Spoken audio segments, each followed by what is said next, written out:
Give us this day our daily bread. It's yours truly, Pastor Murray. I want to invite all of our New Life members to our Foundation Matters book club. Go to www.nlifc.org and look at the calendar. Find out how to register.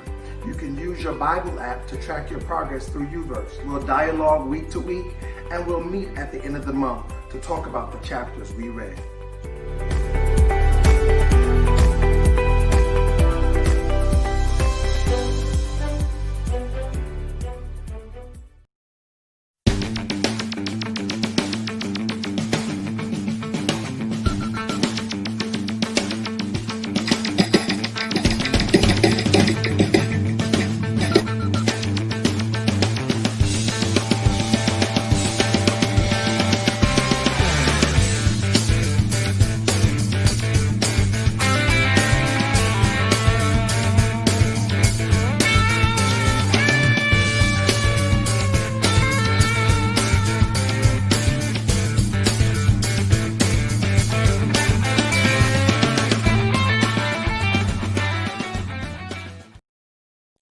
Well, good evening, family, and welcome to Power 90 Live. I am your host, Bishop J.C. Williams, and it is my privilege to come into your homes or wherever you're viewing this telecast from and to share with you kingdom events, kingdom movers and shakers, and to talk that kingdom talk. Thank you for allowing me to come in. Thank you for tuning in. I'm going to ask you to do something for me. If you will share and let everybody know we are on tonight. I know we kind of disappeared for a minute. I took a vacation, but I'm back now and we are on, and I need you to come on in. I need us to come on in. Let me know you're here. Say hello to me. Say how you doing so I can say I'm good. Good evening, Vaughn Shaw Sr. We miss you, sir. It's good to see you. April, good to see you. Corleen, good to see you. Angelique, good to see you. Thank you. And we welcome all of you. I see you coming in, and we welcome you from the north, the south, the east, and the west. We welcome you from wherever you may be viewing. Good evening, Vicky. So good to see you, and we thank you all for being here with us. Well, we start out this message and this week with our thought of the week. Our thought of the week this week is entitled Living Life. May I submit to you tonight that there is a great transfer or a great transition taking place in the kingdom. The saints of God are shifting from a place of struggle and lack and insufficiency into a place of increase. God is increasing his people. I've been prophesying it for a little while now that God is causing our natural to come up to the level of our spiritual. No longer will we walk around with heavy anointings, but in poverty environments. No longer will we function in great wisdom, but live in great misery. God is causing our topography, glory to God, to reflect where we're walking with him in the anointing. And so with that great transfer, increases and promotions and debt reductions and credit score increases and better jobs, new jobs, businesses taking off, the entrepreneurial spirit blossoming. With all of this taking place in the body of Christ, there's not only a transfer, but a transition, because this actually presents a problem. Well, you might say, well, Bishop, what problem does increase and promotion and elevation and making more money and all of that, what problem does that present? Well, I submit to you, it presents the problem of transitioning across this Jordan. Whenever we talk about crossing a Jordan, we mean going into another phase of life, going into another era of life, or even potentially coming into the promised dimension of life. And as we cross over into this realm, I saw us struggling with the difference between letting life live us and living life. Listen, when you can barely meet your bills and you're struggling and you learn how to make split ends meet and you learn how to be happy in struggle, You learn how to be okay with not paying bills. You learn to be okay with low credit scores, and you learn because that's the state you've been in, and you've learned how to function in it. When God brings that opportunity to cross that Jordan, when God brings that opportunity to shift into another dimension of living, you have to have a mind transition. You have to have a mindset shift where you literally have to learn how to come into the place of living life. What do you do when your bills are paid? What do you do when your bills are on auto pay and you don't have to worry about paying bills because you've already balanced things and you know what comes out at what time? And so you don't have to stress not having enough money. What do you do when you don't have to stress not having a job? What do you do when those type stresses from that dimension of living end? What do you do when your job is not as demanding as it used to be? What do you do with free time? What do you do with free money? What do you do with greater opportunities, greater access? What do you do when you're meeting more people and you're getting greater opportunities? What do you do when you can actually go on vacation? What literally happens is that you are introduced to another dimension of temptation. When you come across this Jordan, you begin to battle with things you never thought to battle with before. Things that were never your challenge become your challenge now because you have extra. You're living in Ephesians 3:20, him doing exceeding abundantly and above what you can ask or think. You're doing pretty good. You're paying your car note. You're paying your insurance. You got life insurance. You're paying it. You're doing your diligence and you're doing well, but it gives you the opportunity to have to stress something else. What do you stress when you have nothing to stress? The humanity of us will begin to stress what don't need to be stressed. And I want to encourage you as you cross over this Jordan, I want you to begin to make sure, number one, that your heart is filled with the joy of the Lord. If your heart is filled with the joy of the Lord, you won't fill it with the joy of a new place. Joshua 24, I hear Joshua on his deathbed, and he's saying to the people of God, choose you this day whom you will serve, whether the gods who you served on the other side of the flood, or the gods in whose land ye dwell. He's really saying to them, listen, there were some gods on the other side, on the side of Jordan. There were some gods in the current land that you're in, but you've got to choose who you're going to serve. He says, so as for me and my house, we will serve the Lord. And I want to encourage you, make up your mind that you will, as you served him in poverty, as you believed him in poverty, as you sowed in poverty, that you will not change the principle of your living because you crossed over this Jordan. Promise God that you won't stop praying because you don't have to pray about finances, that you won't stop praying because you don't have to pray about somewhere to live. Now that you got your own house, your own roof, your own couch, your own 70-inch TV, your own car, your own whatever, don't leave the principles of living. You still got to pray. Even if you get down and your prayer is just, Lord, thank you. You made a way out of no way. Now give me the strength to sustain. Give me the wisdom to remain. Give me the insight to continue in the way of righteousness and holiness. I want to close with this thought. There are some temptations that never become available to us until we reach certain levels in life. As God increases you, do not abandon God. This has been your thought of the week. I love you. I'll see you in a minute. Mark your calendars, January 29th and 30th, 2021. Breath of Life Fellowship presents Telios Prayer Summit.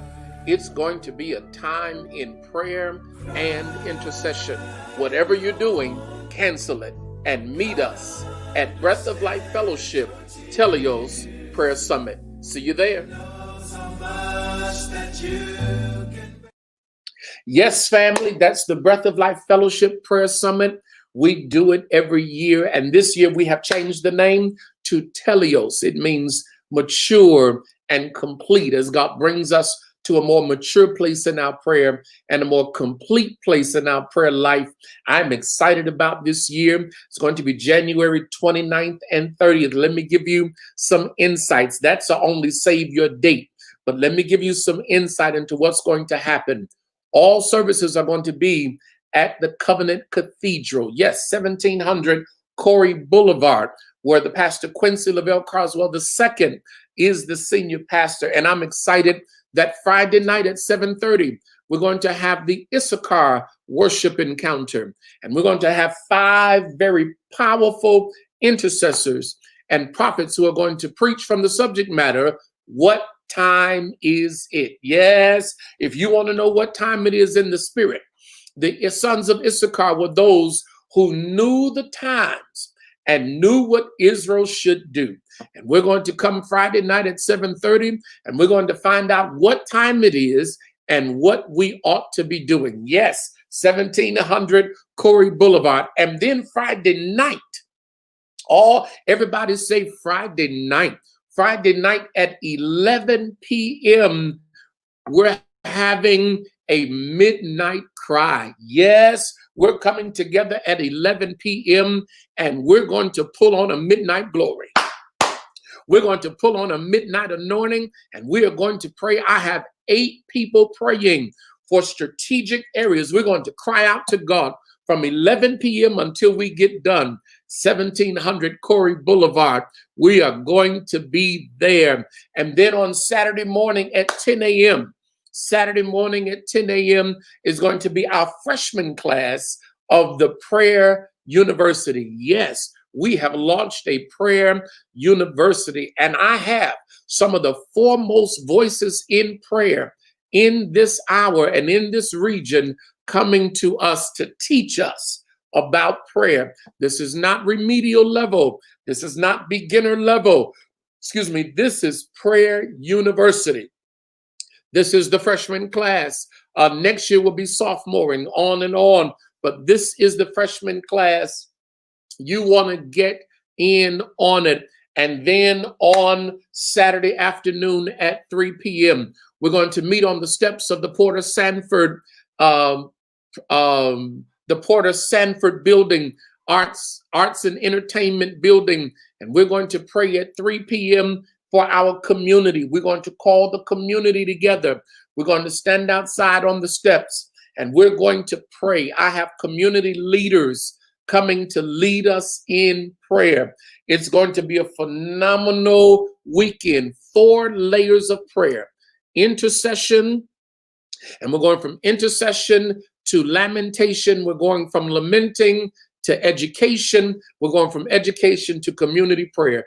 It's going to be a phenomenal time. So mark your calendars. January 29th and 30th. January 29th and 30th. Friday and Saturday. We'll be bringing you more information on the Telios Prayer Summit. Well, family, tonight I am really excited to have some of my sons with me tonight. And they're coming on, and we're just going to talk.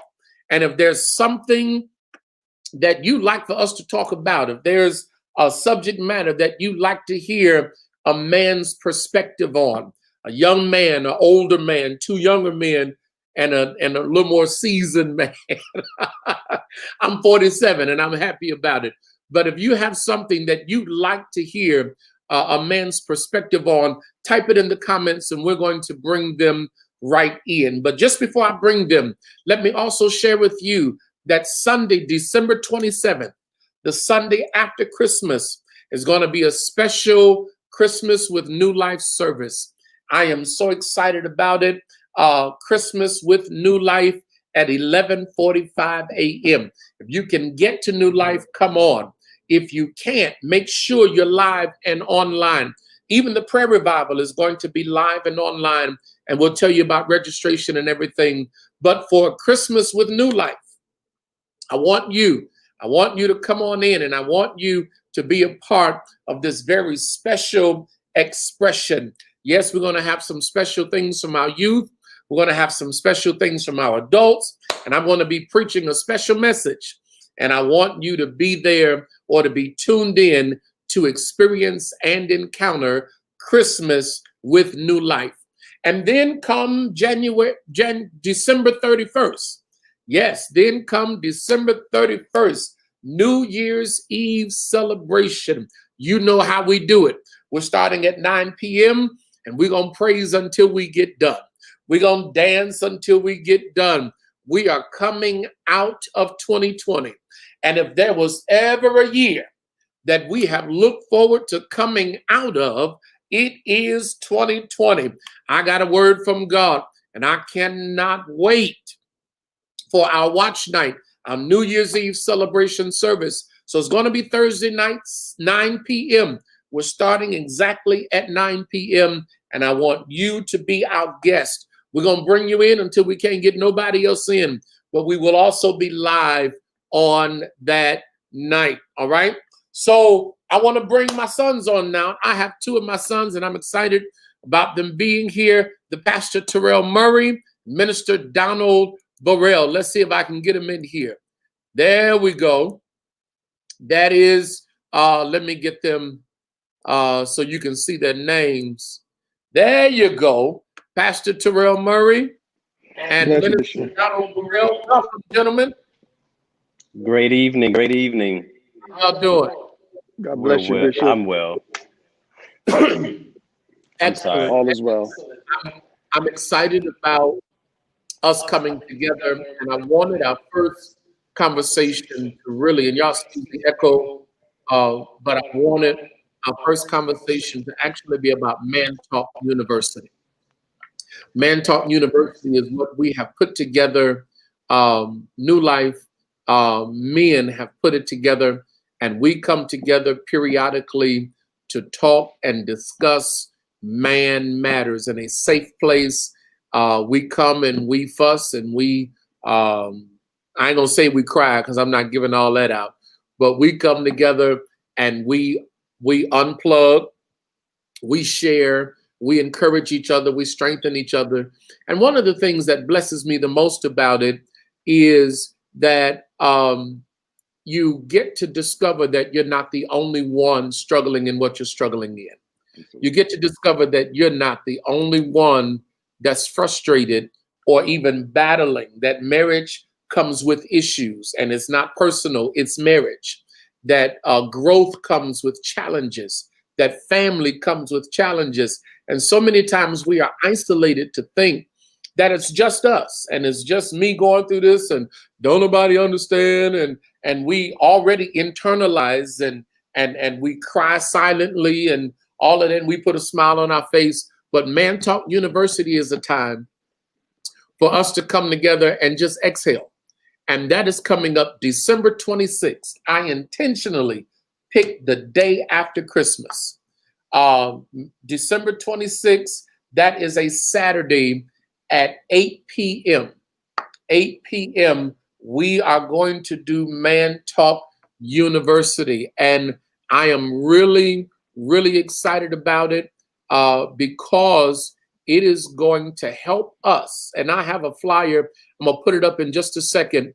But it is going to help us to really communicate and to loose and let go of the frustrations and the difficulties that we have to deal with. So come on, Pastor Murray, share with me a little bit about your thoughts about Man Talk University. Well, Bishop, I think it's appropriate. I was sitting here and I began to hear the man at the pool say, he had not a man to take him to the water. One of the things I'm thinking about as we dialogue tonight is, what's the proper way for a man to ask for help? How do we articulate when we're in need? Because we're to represent strength all the time. Wow, That's one of my thoughts. that's pretty powerful. Hold on to that because we're gonna come back to it. Minister Donna Burrell, how do you feel about Man Talk University? Man Talk University to me is one of those things that you learn sometimes the unlearnable, the unspoken things that you think you didn't have access to as a young man, that as you get around some of the older men, you're able to learn. You hear stories of such things that, no, I didn't know how to cook either, but I went out to that grill and I burnt up a few packs of meat before I got it together. I've learned to put together a suit from watching and listening to other men. The practical things sometimes is the things that some of us miss that I believe is important that nowadays we don't take hold to and believe that are important because we're a technology-based society, that we don't look at the fundamental things. So no, everybody doesn't get outside and play sports, but there's certain fundamental things that men are believed to know and understand in their growth as being a man. That way we pass down certain things generational. Such things as respect, how to greet a man, how to look at a man and state in the sense of, even if you don't know, but at least affirm them that you might be not be as where they are, but able to stand toe to toe with them as a man to say, hey, I'm still here. You know, unmute. That's so powerful. I was looking at something that I wrote as it relates to men, and this was not designed to be Man Talk University tonight, but it looks like we're gonna talk a little bit tonight to kind of get us ready for what we're going to deal with on that Saturday, the 26th. Listen, there's nothing in the world like men coming together with men in a safe, trusted environment. Listen, if you leave Man Talk University and go and tell people what we talked about in a negative way and go to spilling beans about stuff that you ain't got no business spilling beans about, and we find out, we breaking your knees, we busting your kneecaps. I promise you. I'm not even smiling on that, because if we cannot provide a safe environment for men to talk and exhale and say, this gets on my nerves and I can't stand that, then we cannot provide an area for growth. We cannot provide, if it can't be safe, you cannot grow. And so we are very intentional. But one of the things I wrote, and I want to read this because I wrote it just the other day, but the question was, who teaches man the principles and paradoxes of manhood? Who raises boys to the responsibility level of a man? Who instills the laws and legitimacy of manhood in sons, thereby perpetuating the strength of the X chromosome? The answer to all these questions is the Father. The origin of all humanity was shaped by the hands of and inflated by the breath of the Father. And so the voice of a father is so critical in this hour, as well as the voice of brothers talking to each other and even around a father that can help strengthen us and guide us, because we have so many young men that don't see the sense in the rules of manhood that we know because we've been trained by a father. I was talking to somebody not too long ago and they were like, well, I don't necessarily agree with that. And my question was, well, where's your father? And when they didn't know, I understood, because there's certain things it takes a father to instill in a son to make him a man. And one of the things that God is doing in this hour is he's raising up sons to be fathers. And we are fathering within our own generation. That's a weird thing. So we have to kind of cloak it in brotherhood. We have to kind of cloak it in fellowship. But the reality is, amongst us brothers, there are some fathers. So I want to dive a little bit more into what we're going to talk about tonight. I guess we'll start with the deep Pastor Terrell Murray, because he dove in real deep on us real quick. I mean, I learned from the best. So if you all have any suggestions tonight that are online with us, thank you for being here, Alicia. I see you, Jasmine. I see you, Larika. I see you. God bless you, Thomas and Vaughn. I see you. If you have any subject matter that you'd like to hear us kind of dive in on, just type it in the comments, and we'll be happy to jump in on it.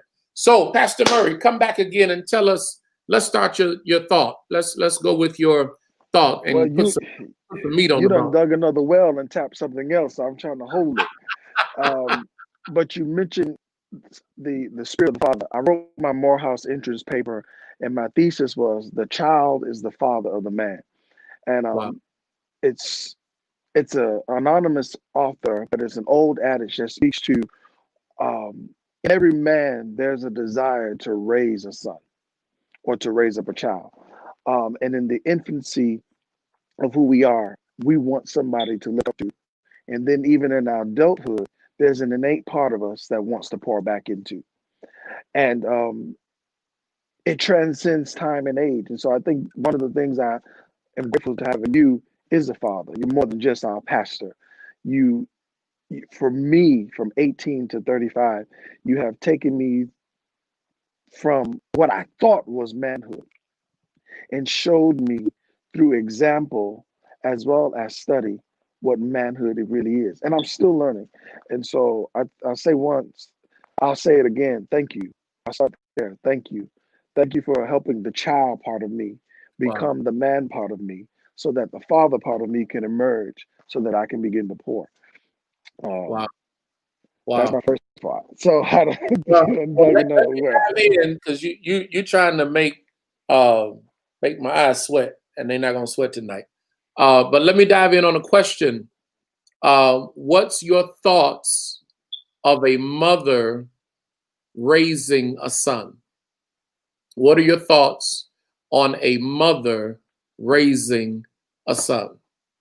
I'll let you go first, Minister Burrell. Very well. Being a product of a single mother raising a son, I would say she was seemingly not I don't want to say soft-hearted, soft-hand woman that women tend to be, but she had to be hard. If she didn't have that rigid edge, who knows how I would have turned out. So even though I didn't necessarily want to go outside and be around the fellas or just be pushed outside to clean up a backyard that seemed like forever long, leaves and shovel snow, be responsible for taking out the trash. Not that I didn't have a sister, not that she doesn't have to take out trash, but men have a certain responsibility because as we're taught, a wounded man shouldn't have to do everything that a man is able to do and can do. So I had the responsibility of those things. Being raised by a single mother, to see her wanting the protection of a man available to her was a big thing. So I couldn't just sit around and always say, mommy, mommy, mommy. But I had to have those times of love is, and I think most fathers would say this, you got a roof over your head, you got food to eat, the lights come on when you hit the switch. And so for the longest, I never knew my mother loved me because that's how she answered it. But now looking back at it, that's what men needed to understand how to be so that when I begin to raise not only a son, but children, they have that understanding. So raising a son as a single mother or from a mother's perspective is you can't just give him whatever he wants. Some things have to be earned. So you're saying that your mother could not fulfill the role of mother only, but she had to embrace the role of father in order to adequately pour into you. That as much as she may have wanted to cradle you and to hug you and to have certain conversations, because of the absence of father, she had to step in and make sure her son would be complete as much as humanly possible in his growth as a man. That's phenomenal. I think that helps a lot of young men to understand what has had to happen in the home. And then it helps mothers to understand that while you're doing this to compensate, that sometimes that boy still needs his mama. Sometimes that boy don't need to be punched or don't need to be put out to responsibility or don't need to be handled in that heavy-handed way, but needs to feel the love of that mother, because if he doesn't, he'll seek it in other women. And he won't look for a wife, he'll look for a mama. And he'll find a wife who will be like a mother to him, but will mishandle and so forth and so on. I think that's excellent. Pastor Murray, tag in on it, and then I'm going to give a little comment on it myself. I believe that raising single mothers, raising sons is one of the most honorable tasks any woman can bear. Especially for me, I was a bad child growing up. I was just hard-headed. So, I remember getting punched in my chest by my grandmother and my aunts and my mom. And they did a great job. But there was something when my dad came along and took me under his wing as his own. There was something in that man, that unction, the part of me that my mother couldn't necessarily tap. Not that she didn't have the ability to do so, but it was a voice, it was a tremble, there was a command that was foreign to me that I hadn't heard. And so I think when single mothers raise their sons, they look for the uncles and the community of men, if it is available, to hone in on the areas that they may not necessarily always be able to tap. And I'm grateful for that.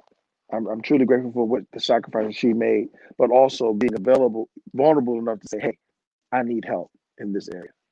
And that's where I wanted to go. Let me first celebrate all single moms. I think Absolutely. Your courage, especially in raising sons, your courage and your desire to produce a man-child that is responsible, that is caring, that is loving. I respect you. I honor you. I celebrate you, because that takes a lot out of you. It takes a whole lot. It commands you to actually operate in a sphere that you're not really called to, but may walk in a grace to do so. But what I want to encourage you to do is, as Pastor Murray was saying, embrace help. Make sure that young man is having some time, some experience with men and with a man. If that's an uncle, if that's with the men in church, that in church he goes and sits with one of the brothers or somebody you trust, or that he's serving in the church and working with other men, make sure that your young man is engaged with other men. That's so important, because there's some things that only a man can bring out of a man. There are some things, I honor you, I respect you, I value you, I validate you, but there are some things that it takes a man. And even, I'll even go this far, with that man's father, with that child's father, he might be the biggest jerk on earth to you, but do not withhold that child from his father. Now, if his father is doing some illegal stuff and all of that, then you make him spend time with him at the house with you there or something. But don't eliminate a father out of the life of a son. If he's not saved, if he don't love God, if he's whatever, don't eliminate If he don't want to come around, that's one thing, but don't shut him out. Don't use your frustration at the failure of you all's relationship to bring failure to his relationship with his children. Please don't do that. All right. I beg you. I've seen it. I've seen it. Well, if he don't love me, he ain't gonna love you. No, that's two different worlds, two different stories. And you got to be able to separate. If you were willing to if y'all laid together and played together, you're going to have to act grown together. And sometimes that act grown together is whether we get along or not, whether you got 5 other women or not, or she got 6 other men, that's still your child. And I cannot withhold your child from you. But on the other side of that, I want to encourage you to have men, have him in a man's life, have a man in his life. They don't have to be his daddy. They can be Uncle so-and-so. And I don't mean the men you're dating, but have men that can tell him, boy, don't do this. Because a lot of our young men now have grown up without a man's influence. And as a result, they're more effeminate than manly. I'm not dogging nobody, but they're more effeminate than manly because that's all that they've seen. The question was asked there, how can the fatherless sons be fathered? That's an excellent question. Von Shaw asked that question. How can fatherless sons be fathered? You have to accept that it's never too late. It is never too late to embrace a father. You can be 48, 50, 55 years old. It's never too late to embrace a father and be fulfilled in empty places.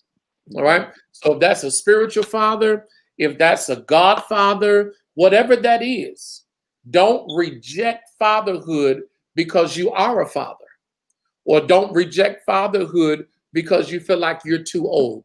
It's never, ever too late for you to be embraced by. Now, it can create fear because when a father begins to operate in the life of a son who is a father, it can make you feel like you're not enough. But it's not to diminish you. It's to strengthen you and build you. So it might be a father telling a 45-year-old man that, hey, bro, hey, son, listen, we don't get all that gloss on our nails. Our nails don't need to shine like that. Your mama's nails shine like that.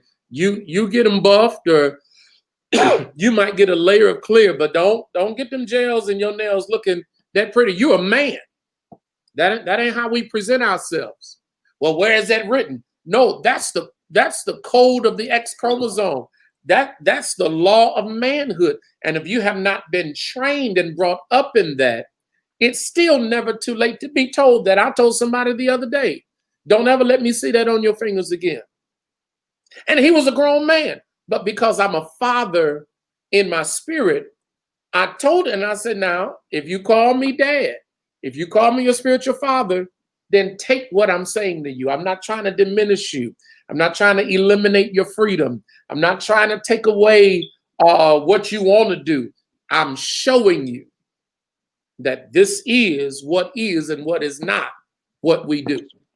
And I think when we begin again to embrace fathers, I'm 47. My daddy has been dead too many years, but I still have spiritual fathers that I talk to, at least on a weekly basis. A lot of them have died and gone on. God help me. But I still have 1 or 2 that I can call and say, hey, Dad. And he'd say, hey, son, how you doing?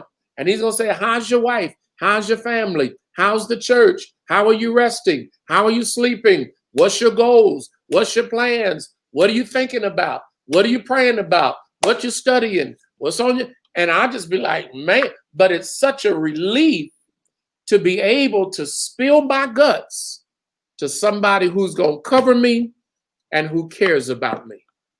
And I think that's the privilege of fatherhood. Somebody jump in here. I was waiting for my opportunity, but you were, going forward. Um, to answer your question, Vaughn, the way I fathered was based on the things that I didn't have.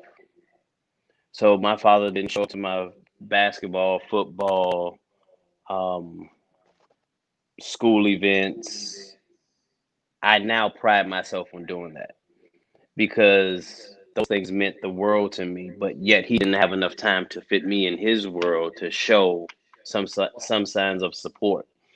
So that's how a fatherless child grows into being a father, because he says, I'm not going to perpetuate what was done to me.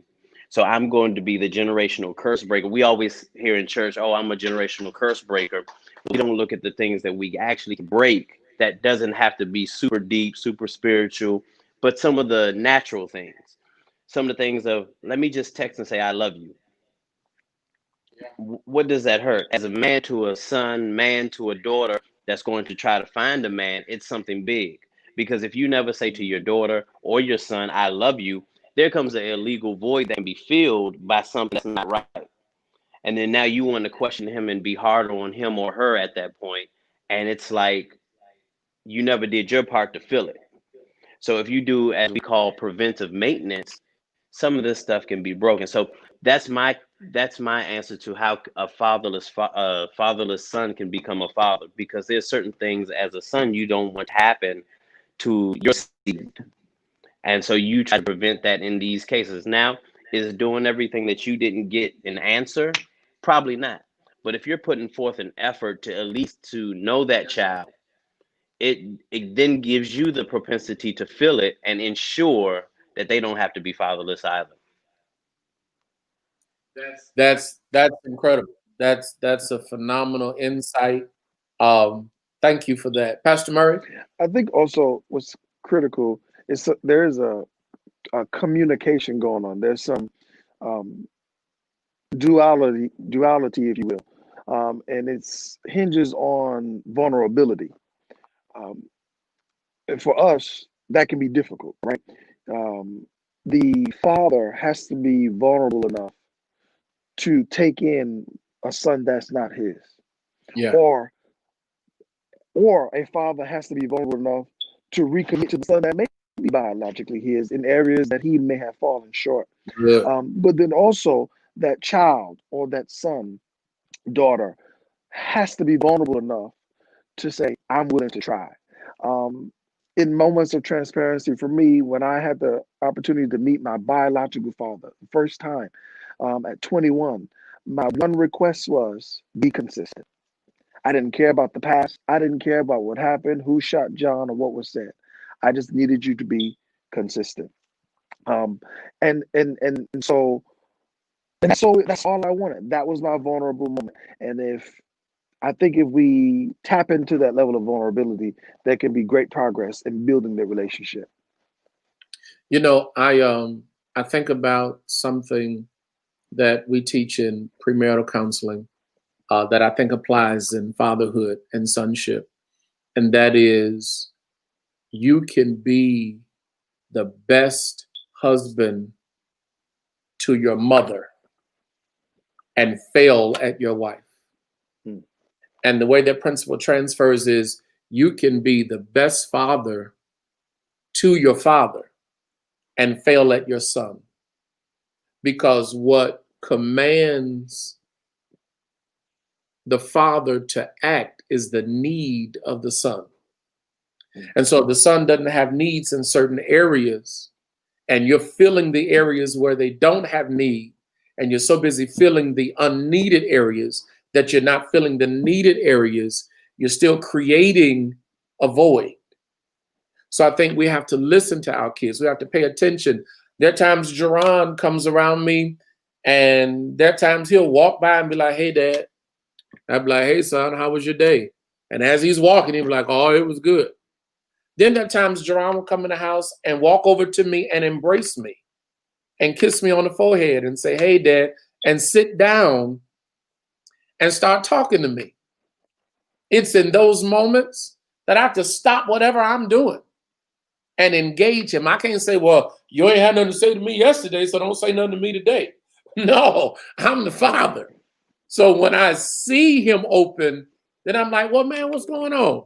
Yeah, Dad, I was doing this and this happened and I handled this like this. And I'm going to affirm him. I'm going to celebrate him. Then I'm going to give him some wisdom. Next time you tell him, I've even told him some lines to tell girls, just whatever it is. And it makes those moments so powerful.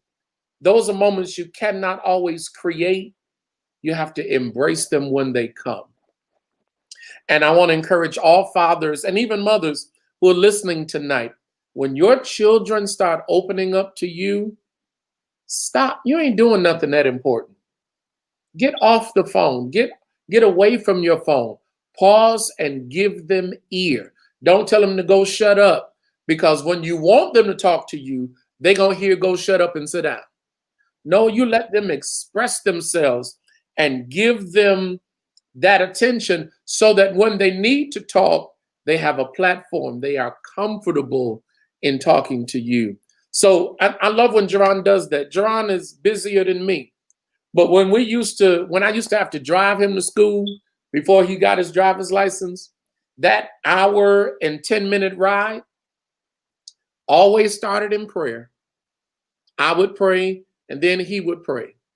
And then after we prayed, we would say, good morning, man. I love you. Forgive me for everything and have a fantastic day. He would say, good morning, Dad. I love you, Dad. Forgive me for everything and have a fantastic day. I turned on CNN. He went to sleep. When we got to school, I woke him up, man, you here. Here's some gum. Put that in your mouth because your breath stank. You've been asleep for 45, 50 minutes. And then he get his stuff and I tell him, have a great day. He say, you too, Dad. I love you. And he go to school. While that seems sometimes minuscule to me, it was so big to him. Because now, whether I'm in the car or not, when he goes to school and he's going to pray, it's a part of his ingrained personality. And I'm grateful to have had the opportunity to even have that level of impact with him.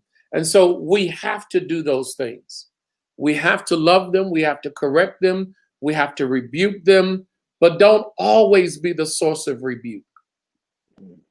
Don't always be correcting. Don't always be fussing. I think that's one of the benefits of a father to a son versus a mother, because a mother will fuss. Do that. Did I tell you to do that? Did I tell you that? You ain't do that. You'll never do this. And Dad is going to come and say, hey, man. And he going to respond. Well, why you respond to you? And that?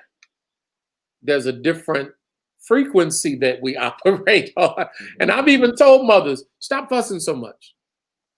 If he don't do what you tell him to do, invoke consequence. But don't say it a million times, because he's going to tune your voice out. But that's going into something else. Go ahead, Donald. I see you. I see you want to jump in. No, I'm on mute. So I was just saying that's good.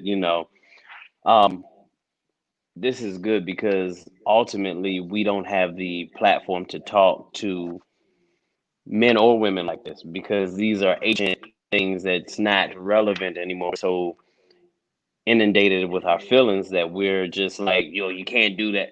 Some of it needs to be done.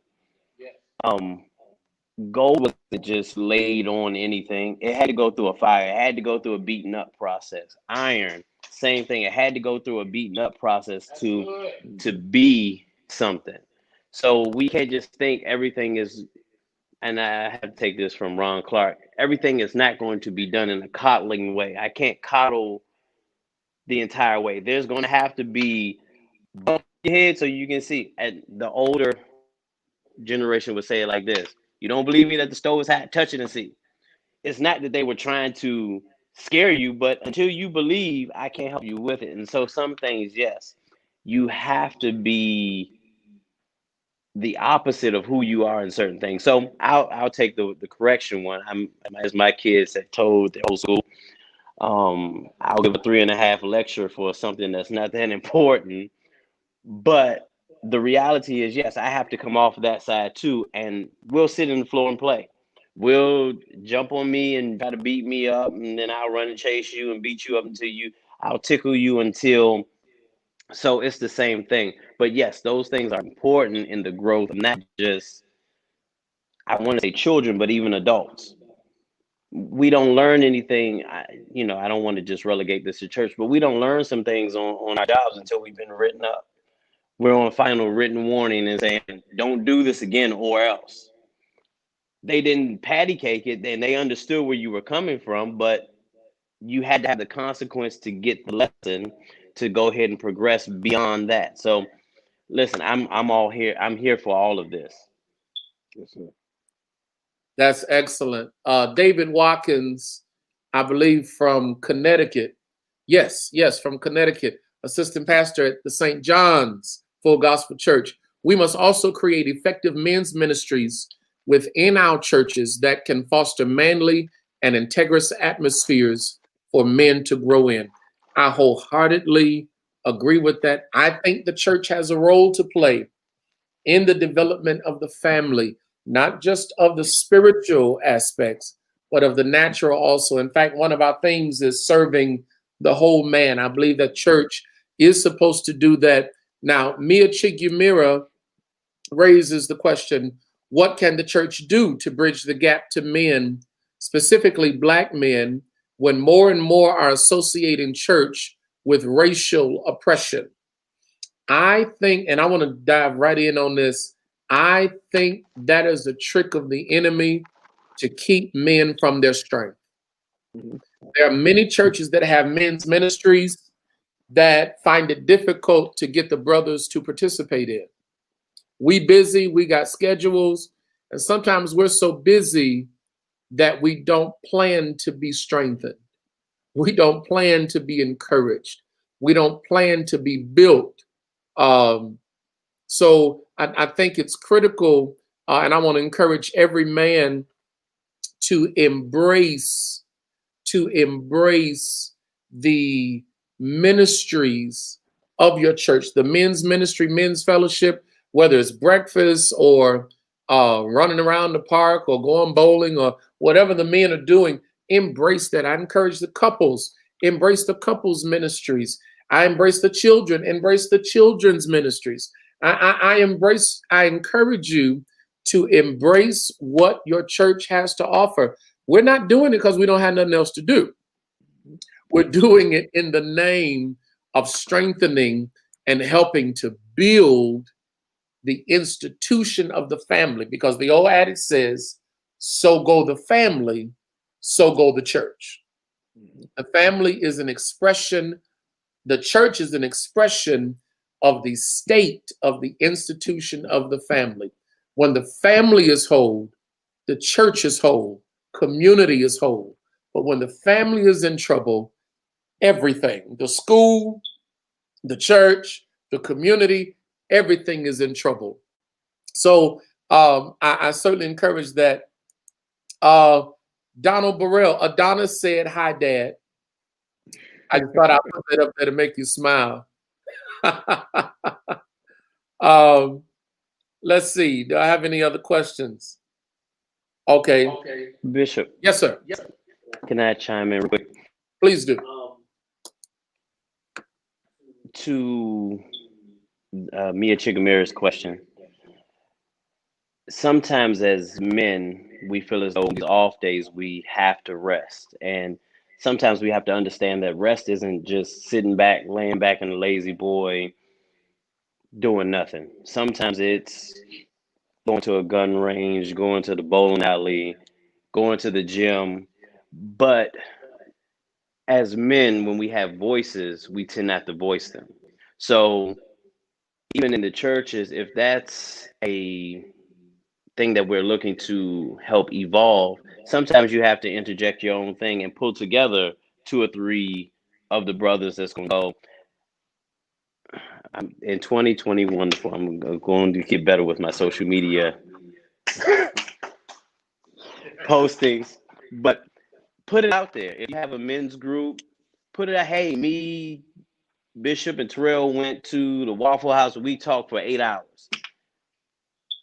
Well, I've been dying to do that too. Ain't nobody. Well, we invited you, you didn't want to come. So now you see what you missed out on, but you have to interject the things that you don't think nobody else is into. No, everybody's not into playing basketball, watching football, doing all those things. But you might say, hey, I want to go catch the excuse me, this is my Morehouse now, Bach concert at the High Museum. Yeah. Somebody may go with you. But if you never put it out there, it's hard to bridge something when even you don't want to even sacrifice your time to do what somebody else is putting on, but yet you want somebody to embrace what you have going on. So now everybody's sitting back, well, they don't do nothing. I don't want to go over there. I'm going to just sit here anyway. Sometimes we need a push. Sometimes we need to say, hey, listen, I got tonight free. Let's put it in this chat and see if we can get together. And Deacon Barthel would say, go get something to eat. So, it's the least we could do to try to help bridge the gap. It's just that us as men, we tend not to want to be around men for a long period of time because we don't break the ice properly, I think. So I digress for a moment.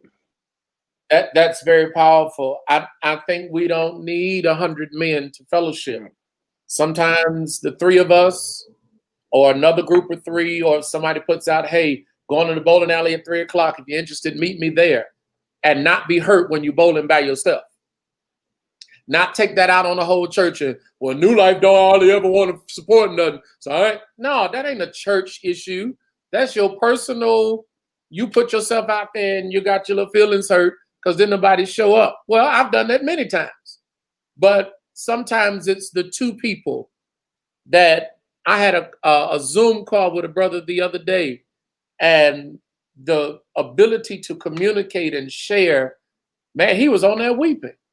And I was like, wow, this is really, but it let me know that men need men. Brothers need brothers. Boys need boys. We need to engage. We let girls have tea time. We need to let the boys have truck time or something. But we need each other. You all are here on this call, and you're not only on this call, but you're in different parts of my house because we need each other. And we couldn't all fit on one screen, so everybody got their own screen. But we need each other. And so Man Talk University, December 26th, is going to be a little something like this. Well, we're going to talk about it. We're going to hit it. What do you do when you're mad at your wife? And what do you do when your children, you can't afford child support like you're supposed to? What do you do when, it's a myriad of questions that we can put out, and one person can answer and help 25 brothers, or one person can answer and help one brother. And at the end of the day, we need help from each other. We need help from each other. Terrell, you've been quiet. Go ahead. One of the things I wanted to kind of hit, historically, the church has been, displayed with a heavy female population. And I think one of the opportunities in the kingdom that we have as men in developing men ministry is brothers have to evangelize brothers. This is a true story. A member of our church, a brother of our church, came to me as pastor of Christian development and said, the reason why I joined New Life was because they were real men. Wow. And I was speechless and I was humbled at the same time, because that's one of the keys. One of the reasons why we see such a decline in the house of God is sometimes there can be an element of femininity that's not fully understood. And then some men are not always apt to come because they don't think that they're brothers that they can glean from, iron sharpening iron. I think it's key that we as brothers evangelize brothers and say, hey, come to my church, fellowship with us, see brothers fellowship, and there not be anything funny about them. And it's unfortunate that in the institution of the church, it sometimes becomes a social organism that kind of has been Yeah. filtered, and the filters are clogged and they're dirty, and experiences have clouded judgments of other men, and so we lose the reach of brothers. And Mm. so I think God is shifting that desire, and brothers are looking for the real. And I can say for a surety that New Life is one of the places where you can come man to man and be delivered, healed, and set free, not just spiritually, but personally, professionally, and God get the better for it. You know, one of the challenges is maintaining that status where this is where you can come and meet real men, real brothers, because the tendency is for the stable to become unstable to reach the unstable, and often don't want to bring those brothers up to where we are to operate. And so we have men that come to church and say, well, all y'all wearing suits, I ain't got no suit. So they don't want to come. I don't think the answer to that is us stop wearing suits. I think the answer to that is us buying them a suit and bringing them up. And I think our challenge as we embrace in maintaining our standard, and I don't mean you're not saved if you don't wear a suit. And I don't be stupid like that. But there is a standard that the brothers present, that there will come brothers who say, I can't meet that standard. Our job is not to lower the standard to bring you in, but to raise you up to the standard. And this is something in the life of anything we do, that we have to maintain the standard and let people who come become a part of that. And I think that's how we uplift society. We uplift community. Hey, here we don't cuss our women out. That's right. That's the standard. That's why we have so many men who embrace the discipline of other religions, because seemingly Christianity has lost and is losing her discipline. We don't want to tell nobody what they should and should not do. So they go other places where they're forced to wear a suit in the street, where they're forced, you can't come to the gathering unless you're in a suit and tie, or you're looked at and ostracized because that standard is there. And so I think in the church, we have to make sure that we don't destroy the standard to win people. I think that's a backwards pedagogy, and that our pedagogy or our a means of instruction ought to be, hey, I'll take you to D&K. I'll value your first suit. Get it hemmed and get the jacket cut right, and you can feel. God has blessed me to bless a number of men with suits, but I took a young man. I don't want to go there, but I took a young man not too long ago. He was getting ready to do something, and he wanted to wear a suit, but he didn't have one. And when I heard about it, I said, hey, I'm coming to get you. We're going to get you a suit. His first suit, I took him to D&K, and I didn't get him no old 12-button suit. You know, I knew better than that. So I got him one of them new slim fit, one buttons, got him hooked up with a shirt, no tie, some socks, got his pants about an inch above his shoes. So you know the way they're wearing it now. I can't wear that like that. And bought him some shoes. Man, when I saw him in there, he made sure I saw it. I said, how you feel? He said, I ain't never felt this good in my life. That is where we want to bring men to. That we want to bring them to the place where they are able to say, whether it's a suit, whether it's $50 in their pocket, maybe they ain't never had a $50 bill in their pocket ever. We want to bring you to a place where you can say, I've never felt this good in my life, and I want to perpetuate this. Now we got you. Because now this is what it takes. I'm open. You gonna take one, Donna? I'll Let me say see. this, Bishop. We got a question here. Let's go for it. Deacon Barthel told me he need a suit. Deacon Barthel almost got more suits than I do. He wears suits like Richard Hinton. He'll come in a yellow suit and a red suit. On dress down Sunday.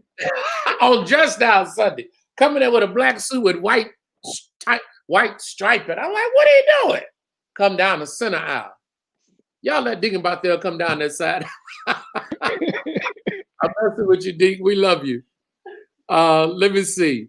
What do you do when the father makes their son feel like they did something wrong and it's their fault that they don't come around speaking constant lies to them, and in the process damages their son's self-esteem, confuses them when that son wants their father more than anything? I'm going to tell you this. Sometimes, and I'm going to pull it down because I don't want your picture. Sometimes we connect with people that fit our present moment, but cannot deal with the consequences of our connection. Sometimes people are good for a moment of fun, but no good for commitment. When those errors are made and life comes as a result of it, always remember, number one, that God is the author of life. Never sin, never error. Only God can give life. In so doing, your challenge is to offer your children back to God. To thank God for the gift that He's given you in however many children you have. And tell God, now God, I anoint them, take them to your pastor, let him dedicate them. If you don't have a pastor and you can't do that, then you lay your hands on them, get some blessed oil, and you bless them yourself. And you say, God, I give my children back to you because I need your help. I need your strength. I need your guidance. I need your spirit. I need your wisdom in producing these children. Once you give your children back to God, you begin to seek God and trust God. In so doing, sometimes we embrace what we need to reject for fear of not having anything. And sometimes nothing is better than what we have. So I encourage you, give those boys back to God. If there are uncles, or if you have brothers or male figures that are not romantically connected to you, that will be a part of their lives. I'm not talking about dumping them off, but that may take them to the park, play catch with them, or may take them and play kickball in the backyard and set up a fence or draw lines on the fence with paint and call it goals and kick the ball into the fence. We ain't got a lot of money. We do what we do the way we do it. But whatever help you can get, taking them to the community center, if it's safe, getting them, you really need to get them in a church. Not to be mad at the church when don't nobody come get your son every Saturday. It's nobody's job but yours. But to get the help is a blessing. For those young men to be around other men and to see how men dress and how men walk and how men talk, and to see certain things, and even to see how men shake each other's hands and greet each other. Those things are critical to the life of a son. So I encourage you, get them in church. Let them be a part of church. If all they got are jeans and t-shirts, you iron that t-shirt, iron those jeans, put them in their gym shoes, and take them to church. And let them be a part of that atmosphere and environment. Let them be engaged and see won't God send help from the sanctuary. We don't have all the answers, but God does. And He will send help. He will send help. Anybody else want to jump in on that? I'll jump in from the perspective of as a budding father and leading young men, we have to make sure when we commit to not drop. It's very crucial that if God has graced you to be a mentor, a father figure, a big brother, that when you commit, you don't drop. It's dangerous, especially, it's sometimes even more dangerous when you're dealing with male to male, from as opposed Yeah. to dealing with daughter to father, um, because there's an expectation. And I just want to just piggyback on what you were saying, Bishop.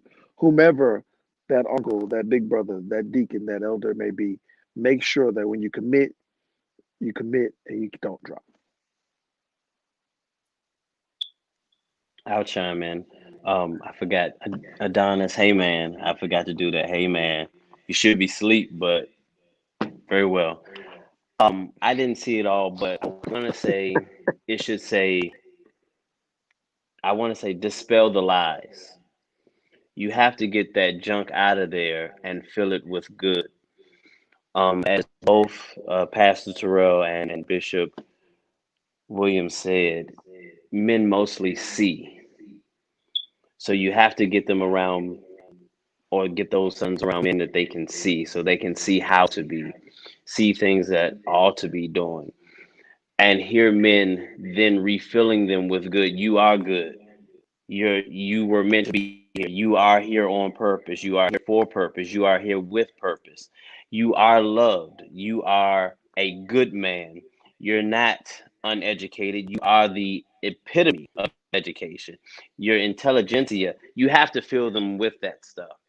So not only you, but you have to get the men in their lives to also reinforce that.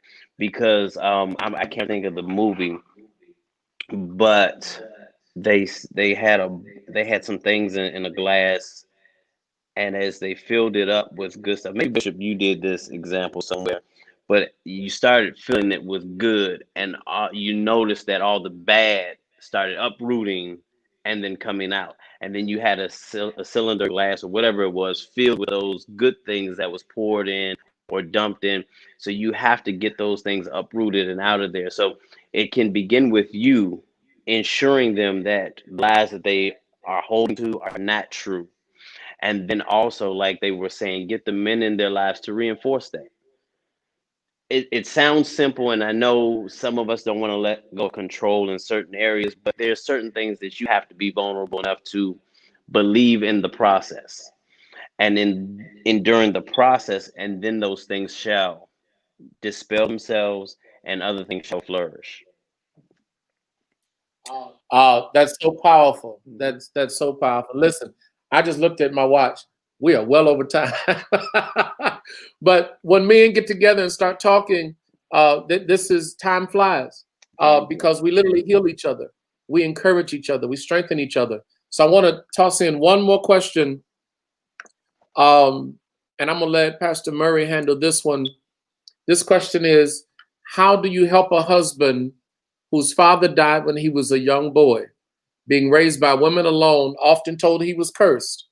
He now has a void within him from the death of his father. How do you help him? How do you help a husband? He's a husband now. He's transcended from boy to man to husband, and he's dealing with the void of a father in his life. What can he do to help with that void? I believe it goes back to the initial statement that I made earlier. The child, father of the man. There is level of healing that has to take place in a broken man. He is operating in his strength, but you said it so plainly, Bishop. Men, we need healing. Even in this moment, it's a moment of healing. And so I think there's a level of critical, in-depth, almost like a gully washing of sorts. You got to get to the root of the man, to Yeah. the core of who he is, and almost reform him and breathe into him the life that he at that child infant stage should have had in his adulthood. So you got to heal the child. That's so powerful. I think as men, we have to be vulnerable enough to be adjusted. Don't be so stuck in your way that can't nobody tell you nothing. And so I think one of the most critical things that men need is fellowship. And fellowship is laughter. Fellowship is healing because you discover you're not the only one. Fellowship is love. Fellowship is a whole lot of things. It helps you see each other as real. When all you see is Pastor Murray dancing in the pulpit and Donald behind the camera and Bishop on the mic going in, you don't necessarily believe these are real people. Bishop. Until you encounter them in fellowship. And when you have that opportunity, because men are not sitting, we're not sitting around doing nothing. So if you can't create a moment of fellowship, or if you're not willing to wait on time to permit it, then when the time comes for fellowship, when we say, hey, brothers are getting together, show up. Don't bypass the opportunity and then whine about not having it. So show up and be one of the ones that's there saying, hey, man, I just needed to be around some brothers today, some real brothers. And I think that is so, so, so powerful. Well, we got to get ready to go. Let me have you brothers give your closing statements, and then I'm going to go to the joke of the week. So go on and give your, we'll start with you. Terrell to drop the camera. Minister Burrell and then Pastor Murray, and then we'll get ready to close out. Thank you. Thank you once again for enduring this time with the brothers on different tiers, obviously. One day I'll be able to ascend to these guys' levels. So I thank you guys. I love you guys. Ultimately, I want you guys to know that as a man, you need time for yourself. You can't be effective to those that you provide for, support, that you're helping support, that you're the covering for, that you're the sounding board of, unless you take time for yourself. I know it might seem selfish. I understand that you like, oh, I can't take away no time. They need me. Well, listen, God fulfills all needs. And he'll remove us if we're not careful to not only honor him, but take care of ourselves. Yes, as a man, you're here on purpose, once again, for purpose and with a purpose. And so as a man, you have to carry that out. So men, definitely take care of yourselves, mentally, physically, spiritually, in all aspects. I wanted to say something towards the women folk too. I don't, the words have escaped me. I think is as the learned would say, but definitely know that from man to woman, we love you guys. I know sometimes we don't get it, but it's all in love. Tell us two times. Don't go over two. I tune you out after two, but 2 times, give us some time to learn it, to understand it. This is not relationship advice. Don't listen to me in that aspect. But yes, I love everybody. Hopefully we can do this again. Absolutely. My final thoughts will be like John the Baptist. I feel a preach on me now. Keep your head to the heart of the Father. Keep your head to the heart of the Father. If you find a trusted father that you can confide in, look up to, pour into, and he pour into you, make sure you trust him with your heart as he is trusting you with his, and protect that relationship. There are not many fathers left. The Bible tells us clearly there are many teachers, there are many instructors, but very few fathers. And so thank you again, Bishop. Thank you to every father out there who commits to their sons and their daughters. Thank you to every woman who allows their sons to commit to their fathers, and also who help strengthen the areas in our lives where we need strength that not necessarily the man can give, but that the woman is there to provide as well. So thank you also, ladies. We love you. We love every brother. Bishop, we love you. Well, I want to pray tonight. I want to pray. Father, I thank you for what you have orchestrated to be shared in this conversation tonight. Lord, you know that it really was not planned. We just kind of winged it. But the Holy Spirit has taken the charge and has ministered to your people tonight. And I thank you for the privilege. I thank you for these men of God. I thank you for their stand. I thank you for their integrity. I thank you for the holiness that's in them.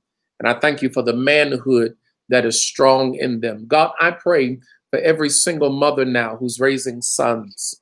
And I pray that you would give her the wisdom and the humility, the insight, the strength to be whatever needs to be, and then to not miss opportunities for that young man to be in the life of other men. I pray, God, for every father who's listening, and even those who are not. I pray, God, that you would mend the heart of the father back to their sons, mend the heart of the sons back to their fathers.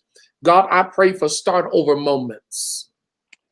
I pray for moments where fathers and sons who have been estranged and who have been detached for decades would come to that moment and say, let's start right now, and reintroduce themselves and begin a journey that your spirit will give them guidance and direction in. I pray, God, for every son who has struggled in the absence of a father, who have struggled with the presence of a not so good father. I pray, God, that you would bless sons and bring men into their lives that would strengthen and encourage and build them. God, I pray for community. I pray for churches. I pray for schools. I pray for neighborhoods, that you would raise up men again. God, give us men. Give us fathers. Give us sons. The job of a father is not to raise a son to be a son, but to raise a son to be a father. I pray for healing. I pray for love. Love conquers all. Let love arise and let love reign in the lives of men. I thank you and I give you praise. Well, here again, December 26th, 8 p.m., you're going to see flyers, and we're actually going to put the Zoom link on the flyer where you can click on the link, and it is going to give you the actual connection right into the Zoom room.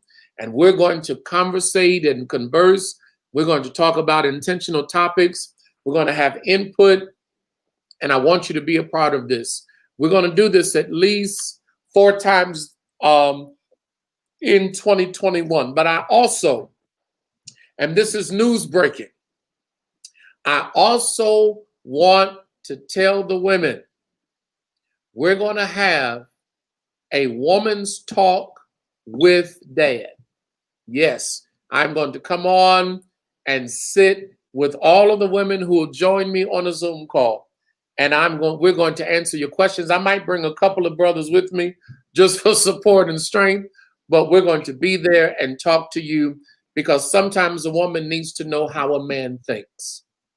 And sometimes a man needs to know how a woman thinks. So we're going to have the men come on with a few women on panel. First Lady will lead it, and she'll be able to share with you and give you answers to things that you probably want to ask your wife or your girlfriend, but you get side-eyed every time you think about it.